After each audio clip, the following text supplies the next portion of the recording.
எல்லோருக்கும் வணக்கம். இந்த விஜய்க்கு என்ன தெரியும்? இந்த விஜய்க்கு ஓட்டு போட்டு முதலமைச்சர் ஆக்கிட்டாங்க. கட்சி ஆரம்பிச்சு 2 வருஷம் தான் ஆகுது. ஆனா அதுக்குள்ள சிஎம் ஆக்கிட்டாங்க. அரசியல்னா எதுவுமே தெரியாது. அரசியல் புரிதல் கொஞ்சம் கூட கிடையாது.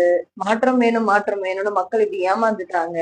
இவருக்கு போய் ஓட்டு போட்டு இப்படி ஜெயிக்க வச்சுட்டாங்களே அப்படின்னு சொல்லிட்டு இப்போ வரைக்கும் கதறிட்டு இருக்கீங்க இல்லையா? நீங்க எல்லாரும் இந்த பெரியவர் சொல்றத கொஞ்சம் கேளுங்க.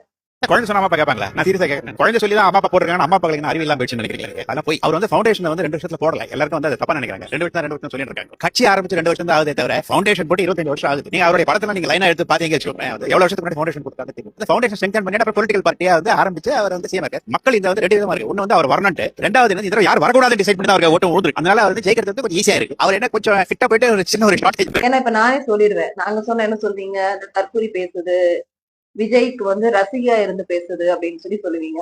இப்ப இந்த பெரியவர் சொல்றாரு. இவர் எந்த அடிப்படையில எந்த நோக்கத்துக்காக சொல்றாரு?